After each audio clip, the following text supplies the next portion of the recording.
The context of Srimad Bhagavatam is that Narad Muni is the guru of Vyasadeva.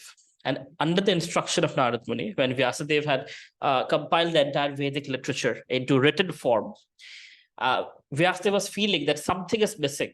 Although I've done such a humongous task of getting all these Vedic knowledge into written format, still something seems to be missing. And Narad Muni, as a teacher, always helps a student, comes and helps Vyasadeva by saying, you have written the entire Vedic literature, all the Upanishads, Aranyakyas, Istihasas, and all of these things, but you have not glorified the Supreme Personality of Godhead, Krishna, end-to-end, unabashed glorification. You have made it inclusive, like, with Karma Kanda, with this, that you mix things up. But you need to have a literature that absolutely just talks about one person and one person only, and that is God. And that is when Vyasadeva starts writing Srimad Bhagavatam, or compiling Srimad Bhagavatam.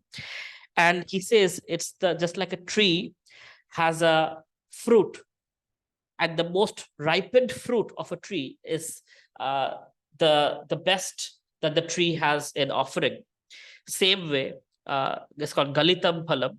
So the ripened fruit of Vyasadev's understanding of spirituality is in the form of Srimad Bhagavatam. Now, there are various Puranas. We should understand there are various Puranas. There are more than 108 Puranas. There are Puranas in the mode of ignorance, in the mode of passion, and in the mode of goodness. And the supreme of all Puranas is Srimad Bhagavatam.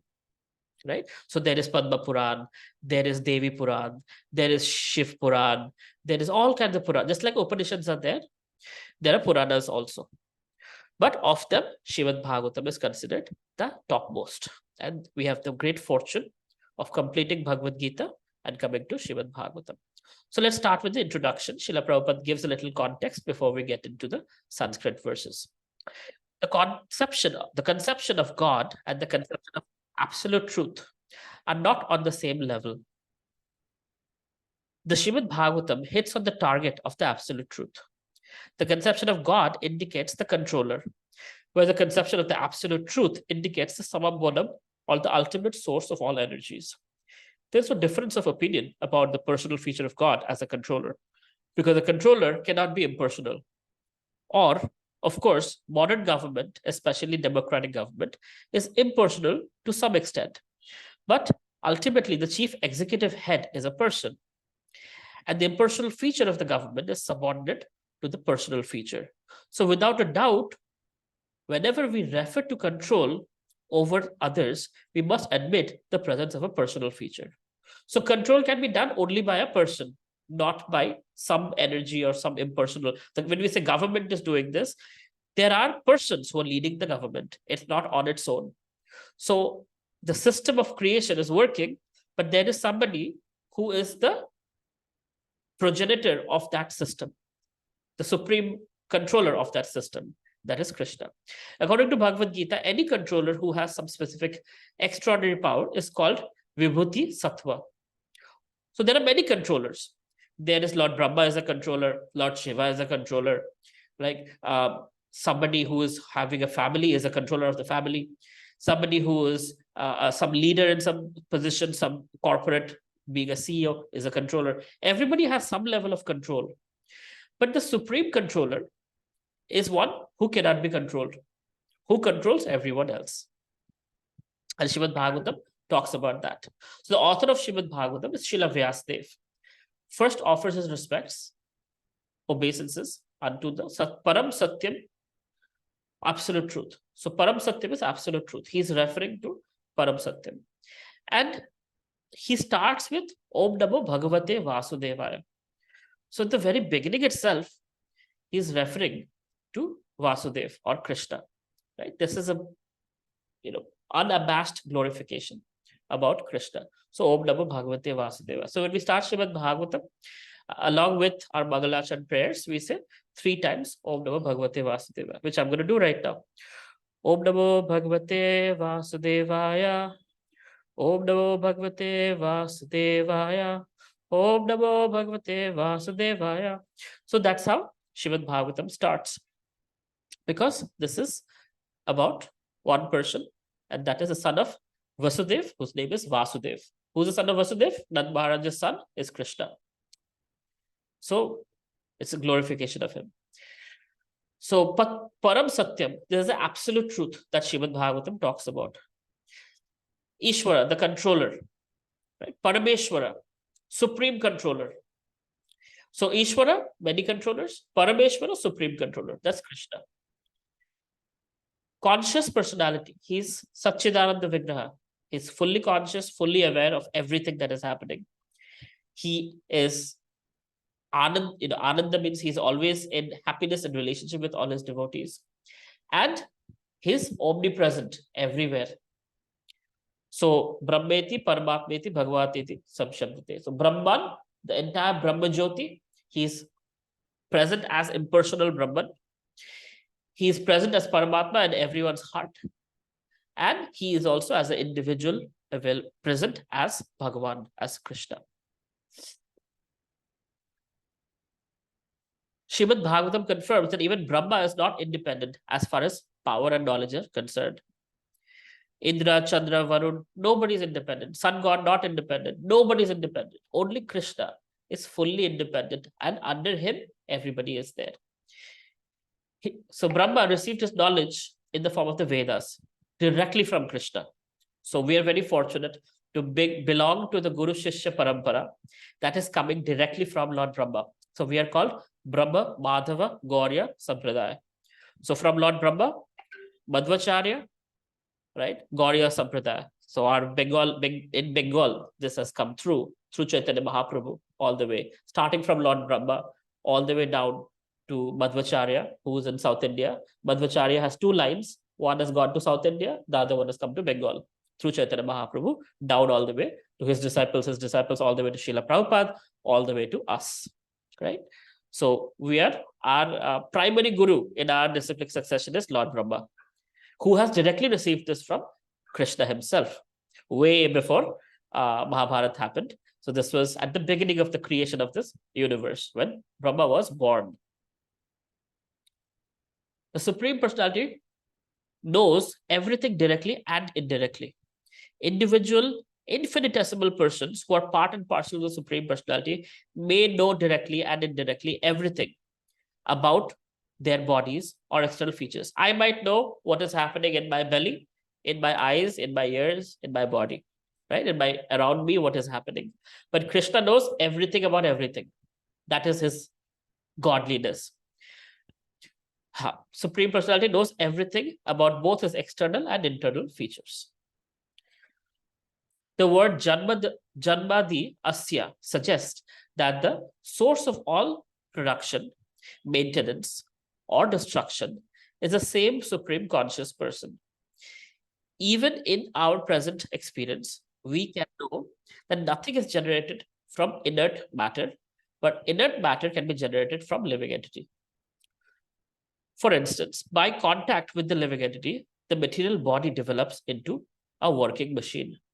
Men with poor fund of knowledge mistake the bodily machinery into the living being. But the fact is, the living being is the basis of bodily machine. So generally we think from body comes life. No, from life comes life, and from life comes body.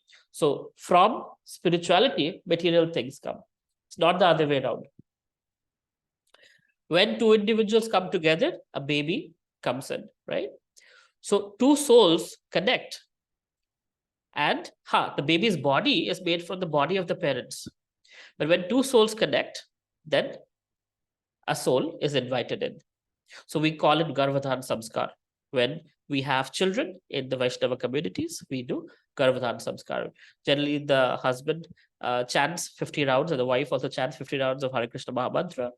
And then there is proper processes that are there. And through that, one is doing the samskaras. And to invite a very powerful soul who can be Krishna conscious and help spread the Krishna conscious movement. So it's not an act of random lust. It's an act for propagation of Krishna consciousness. It's a seva. It's actually an act of service. And that's the Vaishnava way of having a child, versus we know the other side, of course.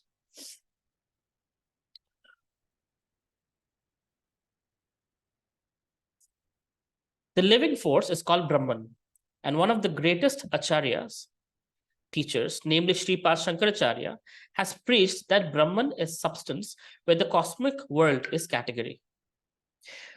The original source of all energies is the living force, and he is logically accepted the Supreme Person. He is therefore conscious of everything past, present, and future, and also of each and every corner of his manifestation, both material and spiritual. An imperfect living being does not even know what is happening within his own personal body.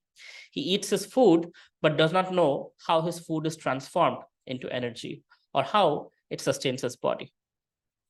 When a living being is perfect, he is aware of everything that happens. And since the Supreme Person is all perfect, it is quite natural that he knows everything in detail. Consequently, the perfect personality is addressed in the Srimad Bhagavatam as Vasudev, one who lives everywhere in full consciousness and in full possession of his complete energy. All of this is clearly explained in the Srimad Bhagavatam, and the reader has ample opportunity to study this critically. In the modern age, Lord Sri Chaitanya Mahaprabhu preached the Srimad Bhagavatam by practical demonstration.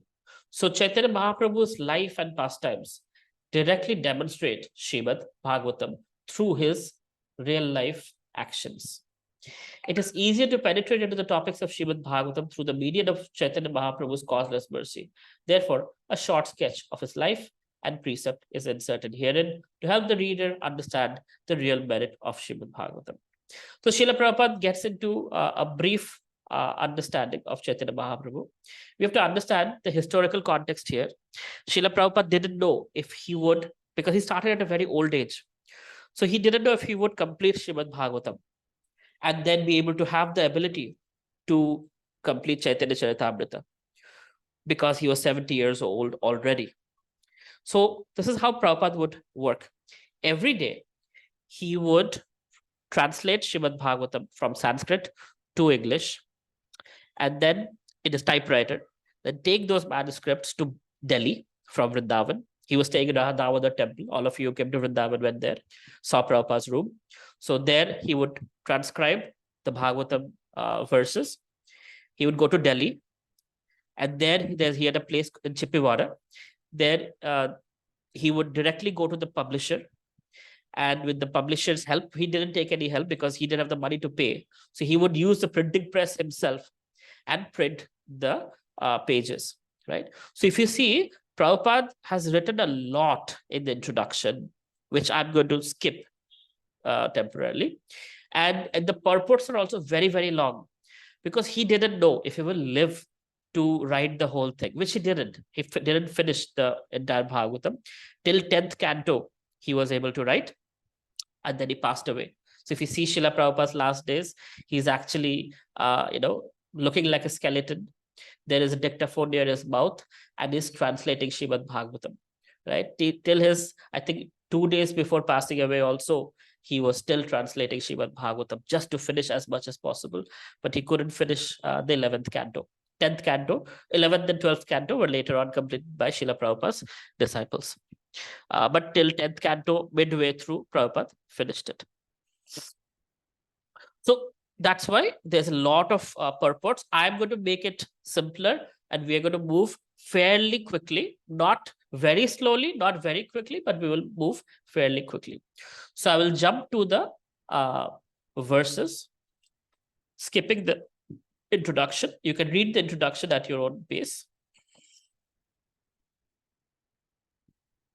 I'm going to jump to the first verse of Srimad Bhagavatam.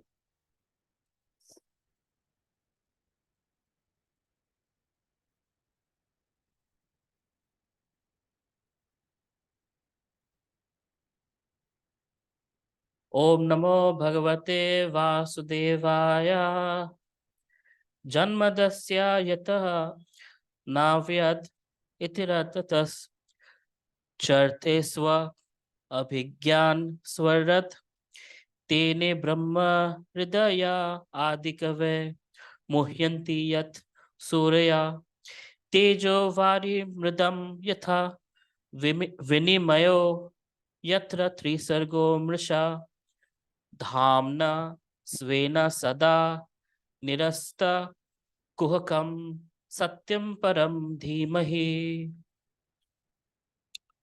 Translation. O my Lord Sri Krishna, Son of Vasudev, O all-pervading personality of Godhead, I offer my respectful obeisances unto you. I meditate upon Lord Sri Krishna because he is the absolute truth and the primeval cause of all causes of the creation, sustenance, and destruction of the manifested universes. He is directly and indirectly conscious of all manifestations. He is independent because there is no other cause beyond him. It is he only who first imparted the Vedic knowledge unto the heart of Brahmaji and the original living being. By him, even the great sages and demigods are placed into illusion. As one is bewildered by the illusory representations of water seen in fire or land seen on water. Only because of him do the material universes, temporarily manifested by the reactions of the three modes of nature, appear factual, although they are unreal. I therefore meditate upon him, Lord Sri Krishna, who is eternally existent in the transcendental abode, which is forever free from the illusory representation of the material world. I meditate upon him, for he is the absolute truth. Okay, as you can understand, Bhagavad Gita was shorter, simpler, straight to the point. Srimad Bhagavatam is going to be a little bit more complex, a little more, not little, a lot more deeper, right? So we are getting into Bhagavad Tattva. So Srimad Bhagavad Gita, we discuss 5 things: Ishvara, Jiva, Karma, Kala, Prakriti, right? Here we're going to talk about Ishvara primarily. We will talk about the other things also, but primarily we'll talk about Ishvara. So this is going to be deep. We're talking about God here, and God is not talking here. His devotees, his purest of pure devotees are speaking about him. So it's going to be deep. So I beg you to have patience. It might be boring sometimes, but kindly have patience. It's not going to be swift like Bhagavad Gita. It's going to be a little deeper. So, I mean, for example, just on this particular verse, Srila Bhakti Siddhanta Saraswati Thakur spoke for one whole month. One whole month in Bangladesh. He just had one verse, 1 month, done. So that's how deep these are. We are not going to do that. We are going to comparatively quickly traverse through them. But I also want you to dip your toes in this wonderful nectar. So I will go as deep as we can all take it, but not too deep that it gets boring. All right. So there are a few things to look at here. Firstly, Vyasadeva is starting with Om Namo Bhagavate Vasudevaya, offering his respects to Vasudev Krishna. And then he's talking about who is Krishna, right? Supreme Personality of Godhead. I meditate upon Lord Sri Krishna because he is the absolute truth and the primeval cause of all causes of the creation, sustenance, and destruction of the manifested universes. Janmadhyasya yataha. He is directly and indirectly conscious of all manifestations. Who is Krishna? He is directly and indirectly conscious of all manifestations. That means life and non-living. He is independent. He is not bound by anyone. He's completely independent. He doesn't have parents. He doesn't have anyone. He is the cause of all causes. So he's independent. Because there is no other cause beyond him. He has no cause. He is the cause of all causes. It is he only who first imparted the Vedic knowledge to the heart of Brahma. So Krishna is described in Brahma Samhita that Krishna played the flute. And as Brahma was born, he was looking for his father. Where is my father? Where is my father? He went into the lotus stem. All the way he went on. When the lotus stem goes from Brahma Loka all the way to end of the bottom of the universe, where Lord Vishnu is. So Brahma kept on going and couldn't find his father, couldn't find his source. So he went back to his lotus. Like, how do I find? So he kept on doing tapasya. And from tapasya, tapa, like that, it came to him. So he started doing tapasya. And then Krishna appeared and he played his flute. From the flute, entire Vedic knowledge got downloaded to Lord Brahma. Since we are all veterans, so I'll be more esoteric. Lord Brahma's body is made up of intelligence. Our body is made up of what? Earth, water, fire, air, ether. Surya Narayan, his body is made up of what? Majorly fire, maybe some earth, some water, some ether. Lord Brahma's body is made up of intelligence. Demigods are subtle bodies, right? So same way, as you go upper in the planetary systems, it gets subtler and subtler. So Lord Brahma is the subtlest. He's the topmost planet, Brahma Loka. So there, not only him, all his residents also, their bodies are made up of intelligence. So you can imagine how intelligent is Lord Brahma. And according to his time zone, he lives 100 years. According to our time zone, he lives for 311 trillion 40 billion years. Right? So that's Lord Brahma. That's the primary acharya. To that person, Lord Krishna imparted the Vedic knowledge. And he dissipated that knowledge to Narad Muni, all his different children, created the universe under the instruction of Lord Krishna. And generationally speaking, it came down. So Narad, then come Vyasa. Vyasadev came in. And Vyasadev is writing this down. So we have very authentic source of knowledge. Lord Brahma receives it orally, gives it orally to Narad Muni. Narad Muni gives it to Vyasadev. And Vyasadev is compiling it. Ganesha is writing. Dictation is taken by Ganesha. Vyasadev is communicating. Right? So compiled by Vyasadev. All right. So basic information about God is being given here. Right? By him, even the great sages and demigods are placed into illusion. So Krishna is putting everybody into illusion, as one is bewildered by the illusory representations of water seen in fire. So sometimes we see fire, a lot of fire is there, and there is some, what is it called? Optical illusion that happens, right?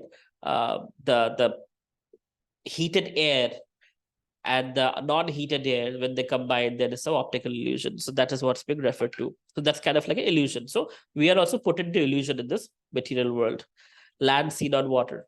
So like there is Marichika and Marubhumi, right? In a desert, we sometimes, there is like, because of the heated air and the non-heated air, people see water, but there is no water. They see, it's like, oh, there is no oasis. And sometimes the oasis might look like land. So like that, our senses are imperfect. And by imperfect senses, we make mistakes and we fall into illusion.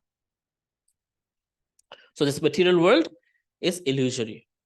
Only because of him do the material world, material universe is temporarily manifested by the reactions of three modes of nature appear factual.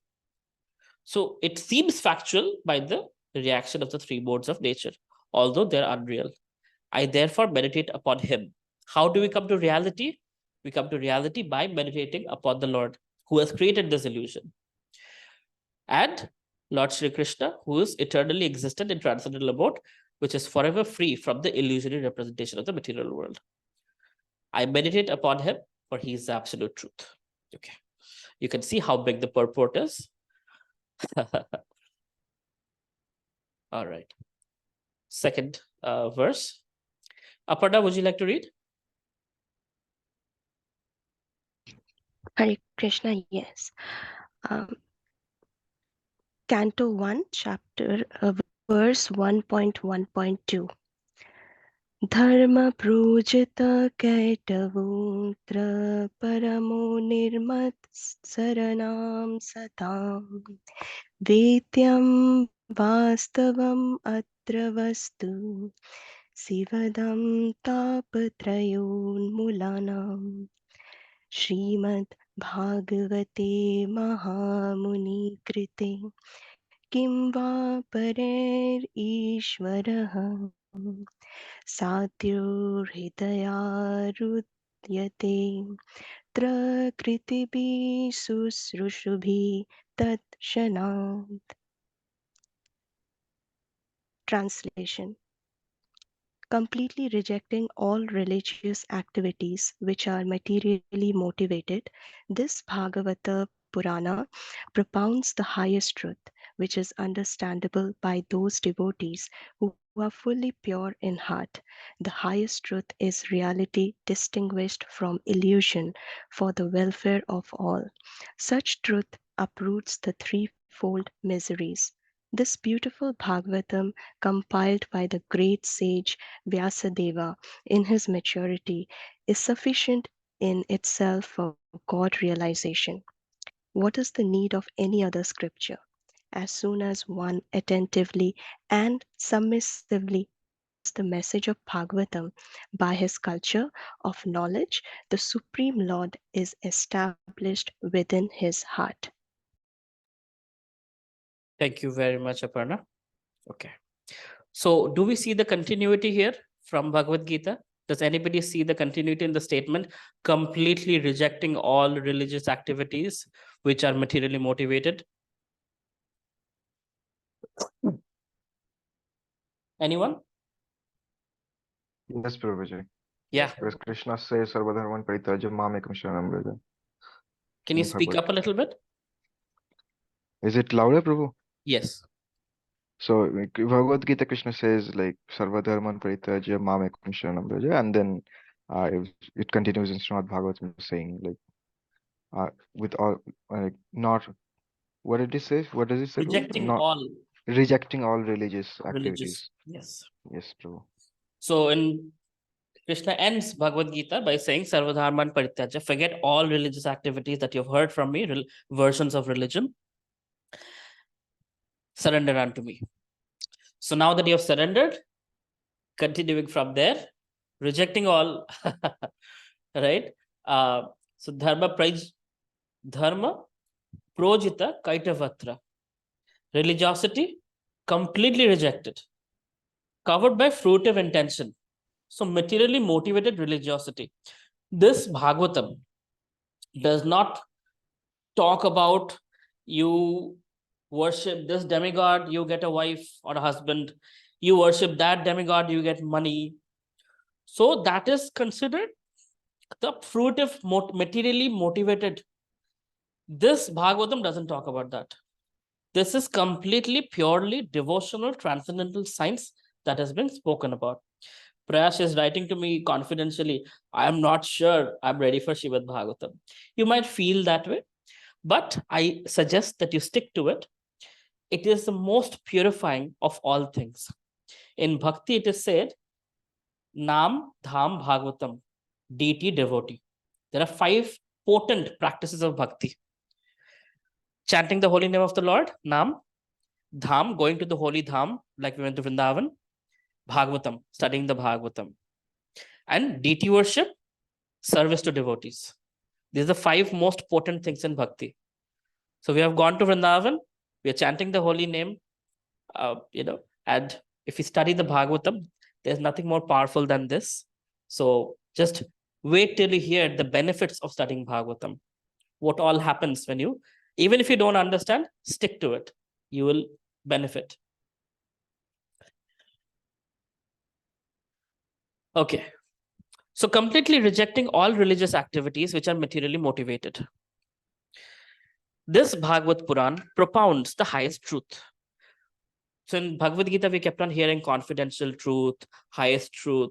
So now confidential truth is being spoken in 18,000 verses, right? So how deep does it go? By the way, the Bhagavatam in the heavenly planets is lakhs of verses. We only have 18,000 verses. The highest truth, which is understandable by those devotees who are fully pure in heart. So we might not be fully pure in heart. To whatever degree we have purity, to that degree we will understand this. So don't be worried if you don't fully understand. It's okay. To whatever degree we understand, to whatever degree we are pure, we can understand this. Okay. And every time we read this, every time we will have better understanding. The highest truth is reality distinguished from illusion for the welfare of all. So when we have this mixed messaging everywhere, everything we see has some spirituality, some reality, some material. Here, we're talking about purely on the spiritual platform. Such truth uproots threefold miseries. So what are the threefold miseries? Anyone remembers? Prabhuji, may I try? Please, louder. Adhyatik klesha, Adi bhautik klesha, Adi daivik klesha. What are they in English? In English? In human language, English, Hindi. Oh, so first is Adi bhautik klesha. That means coming from the physical matter. What's coming? Miseries coming from Miseries. Okay. physical matter. And then Adi daivik klesha, like it is coming from supernatural powers. Mm-hmm. And Adhyatik klesha, I'm not sure, Prabhu, about Okay. So Adi Daivik is coming from demigods. So Indra sends rainfall, or there is a volcano or a tornado. That is Adi Daivik Klesha. Miseries caused by demigods. Adi Bhautik Klesha is miseries caused by other living entities. A dog on the street is barking or bites us, or a snake, or a snake-like person, or a boss, or a government agent, or whoever it is, right? Some gunda. So other living entities bothering us. Adi Bhautik Klesha. Adi Daivik Klesha is demigod-related problems. And Adi Adhyatmic Klesha is miseries caused by our own mind and body. Most of it is caused by our own mind and body. Oh God, what's going to happen? Oh, will I make it? Will I not make it? Anxiety, right? Mental, we amplify things in our mind. So all kinds of things that our mind and body causes, physical, health and whatnot. So there are three kinds of miseries. So in the second verse of Srimad Bhagavatam, we are learning that such truths uproot the threefold miseries. It uproots the threefold miseries, which is we are stuck with in the material world. If these miseries are gone, what is left? Anandam buddhivardhanam. Happiness is left. Because these are the main problems of material world, beautifully categorized into threefold miseries. This beautiful Bhagavatam, compiled by the great sage Vyasa in his maturity, is sufficient in itself for God realization. That's it. If you know Bhagavatam, you don't need any other scripture for God realization. This is it.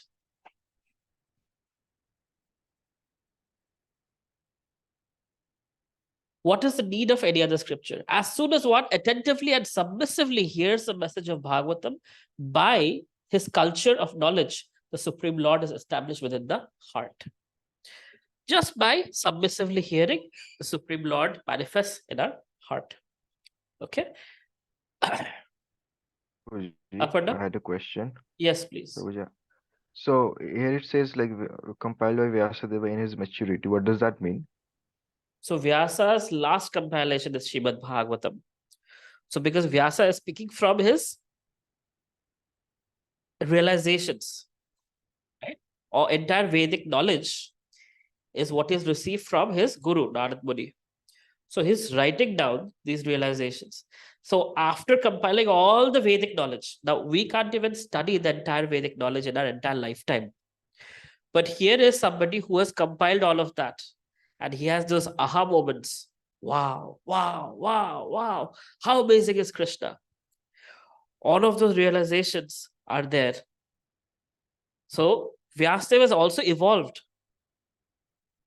by if you are told to do a PhD thesis, right? When you start the PhD, you do the research and everything, and by the time you've received the PhD in whatever 5-6 years, you would obviously be a far more mature person. So Vyasadeva started compiling the Vedas, and then after all of this, he's not just reading, he's compiling it. He has come to that level of maturity from which he is speaking the Srimad Bhagavatam. Wow. Yes. So 96% of the Vedas are not even available. They've been all been burnt out by these Western invaders, right? So what we have is enough. That's the best part. Srimad Bhagavatam is saying that this book is enough for us to do everything that we need to know about God. Aparna? Yes. Verse 1.1.3. निगमकल्पातरौर्गलितं फलं सुखमुखदमृतद्रवसंयुतं पिबत भागवतं रसं मालयम् मुहुरहु रसिका भुवि भावुकः. Translation.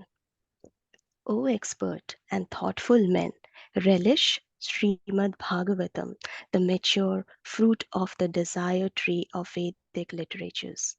It emanated from the lips of Sri Sukadeva Goswami. Therefore, this fruit has become even more tasteful, although its nectarian juice was already relishable for all, including liberated souls.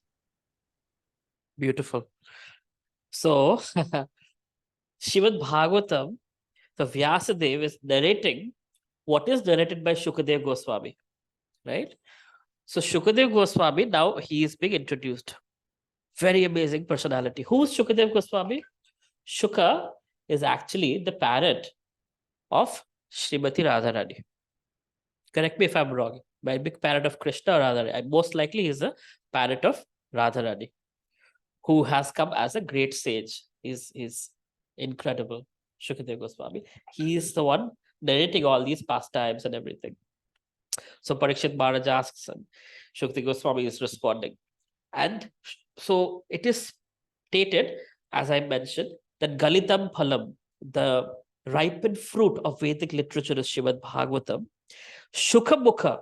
So it is described that when the beak of a parrot touches the mango or a ripened mango from a mango tree or any fruit, that part becomes even more sweeter. So although this is being spoken by Shukadev Goswami, it becomes even more sweeter when it's coming from other devotees who are repeating what he has spoken, because they're giving their realization. So there are layers in Bhagavatam where Shukadev Goswami is speaking, and then there is Shaunaka Rishi, and then there is Vyasadev. So you will get to know how that goes. I'll not reveal all of that yet. But the point is, Shukadev Goswami is speaking. And something that has touched the so there is two meanings. Shuka as the parrot, touching the fruit, making it sweeter, and hearing it from the mouth, lotus mouth of Shukadev Goswami makes hearing about Krishna even more relishable.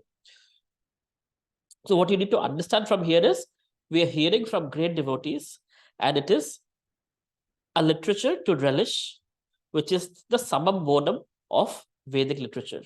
Like Krishna also states in the Bhagavad Gita, Vedescha sarver ahamevya vedya, right? Of all the Vedas, I am to be known. And that I am to be known is 100% given in Srimad Bhagavatam. So of all the Vedas, we don't have to study all the Vedas. We just study Srimad Bhagavatam. We got the summum bonum, the essence of the Vedas. Okay. Again, I'm not spending too much time. I'm just moving on from essence to essence. Aparna? Verse 1.1.4. नैमिषे निमिषाक्षेत्रे ऋषय शानकादया सत्रं स्वर्गया लोकया सहस्रसमम् आसत. Translation.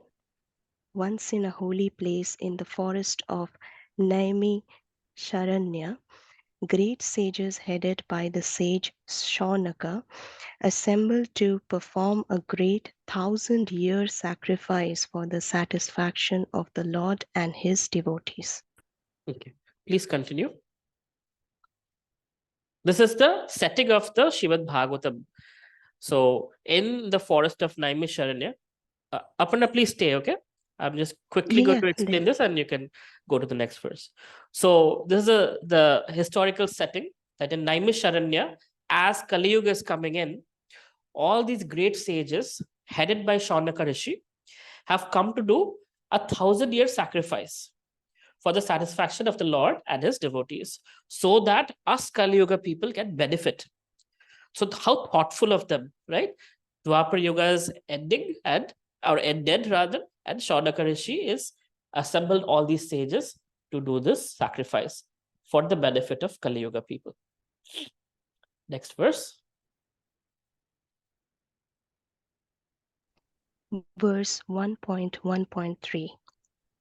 The ikada tu munaya pratarhuta hutagnaya satkritam sutam ashinam paprachur itam adarat.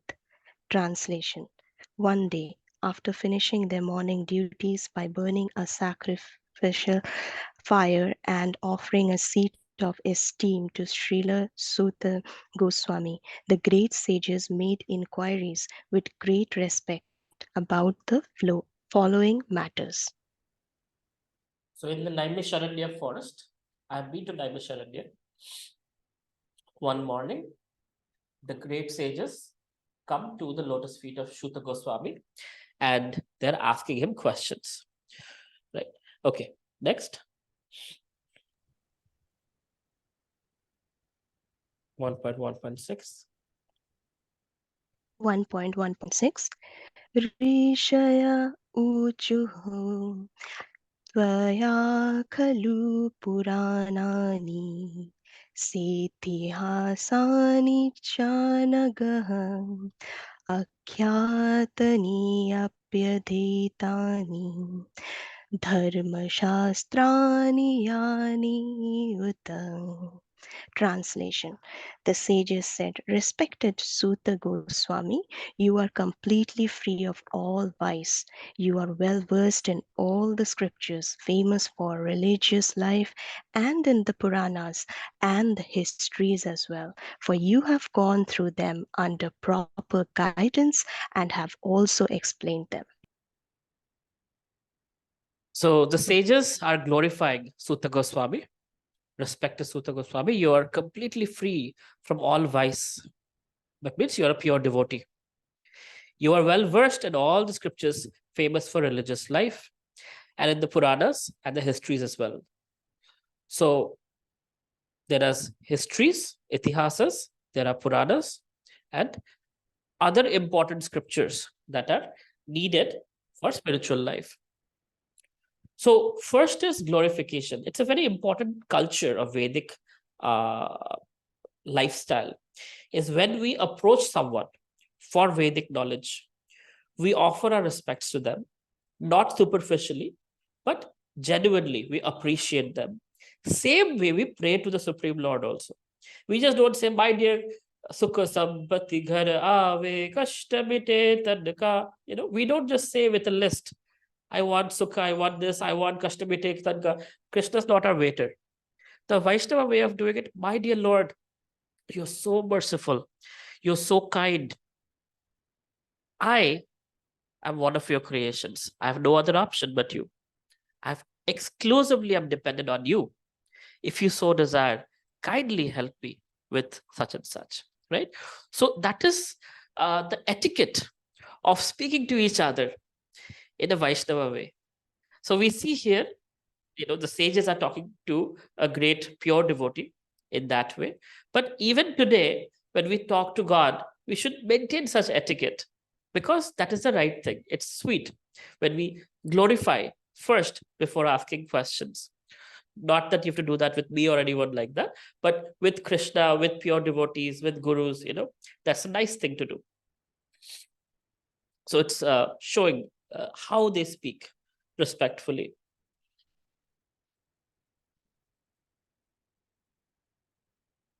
Okay, keep going.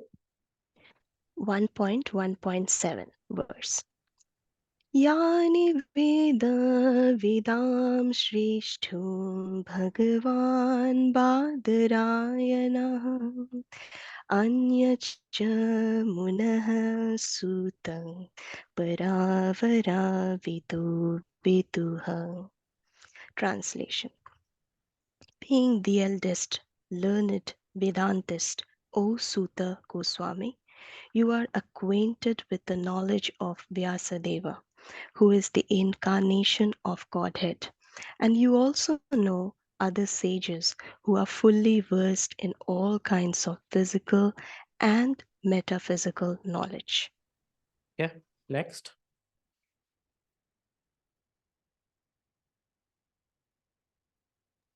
Verse 1.1.8.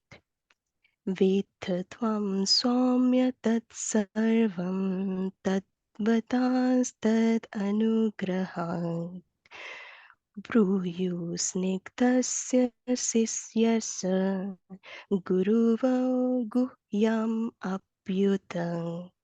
Translation. And because you are submissive, your spiritual masters have endowed you with all the favors bestowed upon a gentle disciple. Therefore, you can tell us all that you have scientifically learned from them. Right? So this is a very nice thing to know, that because he is submissive, the spiritual master has endowed special favors.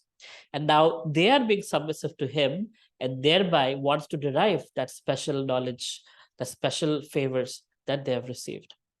When Chaitanya Mahaprabhu's guru, Ishwarapuri was leaving his, was it Ishwarapuri or Madhavendrapuri? Madhavendrapuri, I think. Ishwarapuri. He had, okay, I might be messing the things up, but anyway. So there were two disciples of Ishwarapuri.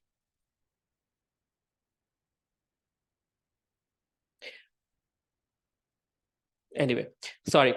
There are two disciples. One was Ramachandra Khan. The other one, sorry, yes, Madhavendra Puri. So Madhavendra Puri had two disciples, many disciples, but two good disciples. One was Ishwara Puri. The other one was Ramachandra Khan. Ramachandra Khan was not a very humble disciple, whereas Ishwara Puri was very humble. So Madhavendra Puri, this is Chaitanya Mahaprabhu's grand spiritual master, right? Before, 2 generations before him. So Madhavendra Puri, out of humility, who was a pure devotee of the Lord, and who introduced Radha Krishna's conjugal loving pastimes for the first time in our Gauriya Sampradaya. So Madhavendra Puri, as he was leaving his body in the last few days, he was lamenting out of humility. What have I done? I wasted my life.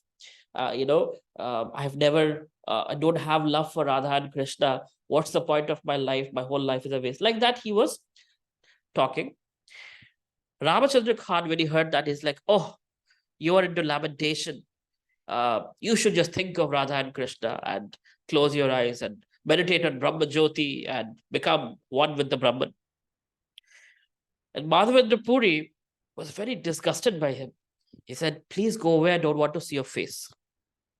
Ishwara Puri on the other side, when Madhavendra Puri was lamenting like that, he could understand this is mood of separation, this is bhakti, this is humility, this is how a pure devotee, his guru is such a pure devotee who's having such humility and such feelings. Although his love for Krishna is uncompared to anyone, he's still saying that I don't have love for Krishna, because he could understand. And Ishwara Puri served him humbly till the last day of his life. And Madhavendra Puri blessed him that in this lifetime, you will see Krishna face to face. So Ishwara Puri saw Chaitanya Mahaprabhu face to face. Not only did he see him, he initiated Chaitanya Mahaprabhu and made him his disciple. Did he know he's God? Of course he knew, right? So by the blessing of Madhavendra Puri, Ishwara Puri got to see God face to face. So that's the beauty of having devotion to Guru. What would take millions of years or millions of lifetimes becomes magic. When Guru is pleased, he bestows upon his disciples that yes, you can, this is my gift for you. So that's what we, yearn for. So we are very, very fortunate that we are in the disciplic succession that is very merciful, right? The Gauriya Vaishnavas, we don't have too much of austerities if you think about it. If you look at the Sri Sampradaya, their initiation process itself, they have stamp of Shankha Chakra, right? Hot, they put it in the hot iron into fire, and they will actually burn you with those marks. I mean, wow. I don't think I would take initiation just in fear of that. Right? But thankfully, in our disciplic succession, we have very merciful system because it's Chaitanya Mahaprabhu, it's Radharani's mood. It's much more soothing. So point is, we are very fortunate that by little pleasing our Guru, we can get huge, huge mercy. And Chaitanya Mahaprabhu has already opened up the love for the deepest level of devotion to Krishna, which is Gopi Bhav. What Gopis and Radharani have for Krishna, that has opened up for us, which is not available to anyone else, any other disciplic successions, any forms of religion. Nobody has even the knowledge about it. But Chaitanya Mahaprabhu has given that to us. And here we are learning that by pleasing the Guru, we can receive that which has come from Chaitanya Mahaprabhu all the way to Srila Prabhupada and his disciples and their disciples, right? So this is the proper way to approach a spiritual master. Prabhu, can you please confirm one thing, that is the Madhavendra Puri and Ishwar Puri like they're like god brothers, Guru Bhai? No, Ishwara Puri is the disciple of Madhavendra Puri. Okay, Prabhu. And who was the other disciple? Ramachandra Khan. Ramachandra Khan. Okay. Ramachandra Khan, Khan, I think so. Again, I can get the names wrong and all that, but the essence is understanding one devotee. In fact, Ramachandra Khan later on, when he met Chaitanya Mahaprabhu treated him like his own guru because he was the same level as Ishwara Puri, god brother of Ishwara Puri. So when Chaitanya Mahaprabhu was in Sannyasi and Puri, Ramchandra Khan came. And he saw that Mahaprabhu, everybody wants to feed Mahaprabhu, right? They brigade bhoga for him. And he looked at Chaitanya Mahaprabhu and he said, oh, look at you. You are a sannyasi and you are eating so much. This is very abominable. So he was always committing offenses to Vaishnavas. And if that wasn't enough, he committed offense to Chaitanya Mahaprabhu himself. So by offending his guru, he continued to have this offensive mentality, which led to, even though he met God himself face to face, he was not able to get his mercy. Chaitanya Mahaprabhu immediately reduced his eating by half or 1/4. Seeing Chaitanya Mahaprabhu was not eating, all the Vaishnavas, they also reduced their eating. They're like, Mahaprabhu doesn't eat, we will also not eat. So whatever was the stay of Ramachandra Khan in Puri, all the Vaishnavas were in agony because he would go to everybody's house. He was eat in their house and he would tell them, you also eat. And then the moment they would eat, he would say, aha, look at you. I am a great devotee of the Lord. I have not finished eating and you already eating, but you already asked me to eat. So what? I can ask you to do many things. So he was that kind of a person who would tell people to do things, and when they do it, he would criticize them. So he was hardcore Vaishnava Aparadhi, right? Anytime you would see a devotee, he would commit offense. And we only know what happens to such a person. Even though spiritual master like Madhavendra Puri, God brother like Ishwara Puri, association of Chaitanya Mahaprabhu, he could still not get Krishna Prema. That is the misfortune of such people. So Ishwara Puri on the other side became the guru of Sri Chaitanya Mahaprabhu. So that's the mercy factor. We can be having the most fortunate position and yet not get access to the mercy. Versus we just be submissive and humble and Krishna's mercy flows like waterfall. Prabhuji, is Ramachandra Khan and Durvasa Muni like had the same kind of mood? Durvasa Muni was just cursing all the time, It's and not the same. not the same. I mean, in terms of the mood. No, I wouldn't say that. Durvasa Muni wasn't always offensive. When he met Srimati Radharani, he blessed her. Radharani made him Vrindavan mud balls, right? Because She was such an expert. Even she just took Raj, dust from Vrindavan, made that into a ball and gave it to Durvasa Muni when he said, I'm hungry. Can you feed me something? Radharani gave that. He ate that. He said, this is the most tastiest thing I've ever tasted in my entire life. I bless you that whoever eats cooking from your hand will never fall sick. Hearing this, Mother Yashoda made sure Radharani cook for Krishna always. So Durvasa Muni wasn't like that. When, he would get angry and commit offenses, but not always offensive. He was submissive to his own guru. He was, he's Lord Shiva's incarnation after all, expansion of Lord Shiva. So he's a different category. But this Ramchandra Khan, whole different category. Right? I mean, Durvasa Muni, when he goes to Vaikuntha, sees Lord Narayan face to face, falls at his feet. Please help me. Sudarshan is after me. And Lord Narayan says, go to my disciple, fall at his feet, not my feet.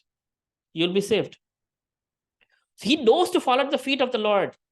Ramchandra Khan, seeing Chaitanya Mahaprabhu, God, doesn't know that he should be surrendering his life to him.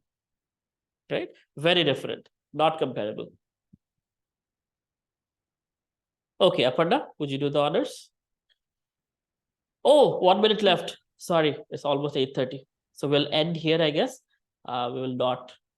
So 1.1.8. Again, I request you to kindly have patience and continue. It gets more and more interesting. A lot of nuances. I'm not getting too deep, as you can see. We're just going through the verses. But this is highly purifying. So please be a little patient and go along. The Srimad Bhagavatam, so last 1 minute, I'll share this. Srimad Bhagavatam is a literary form of Krishna, where the first 2 cantos are his lotus feet. So we are right now at one of his lotus feet. And second canto will go to his next lotus feet. 10th canto is Krishna's beautiful face, Mukharavind. 11th, 12th canto is Mukut. So like that, entire Bhagavatam is actually Krishna's form. So we're starting with the lotus feet, and we're looking forward to seeing his face, which is 10th canto, where all details of Krishna are given, from his appearance on this planet to his disappearance. Right? So that's the anticipation. And with that anticipation, we will go through all the various avatars of Krishna, all the different things that are given. So we'll end here and continue with Srimad Bhagavatam next Friday. Thank you very much.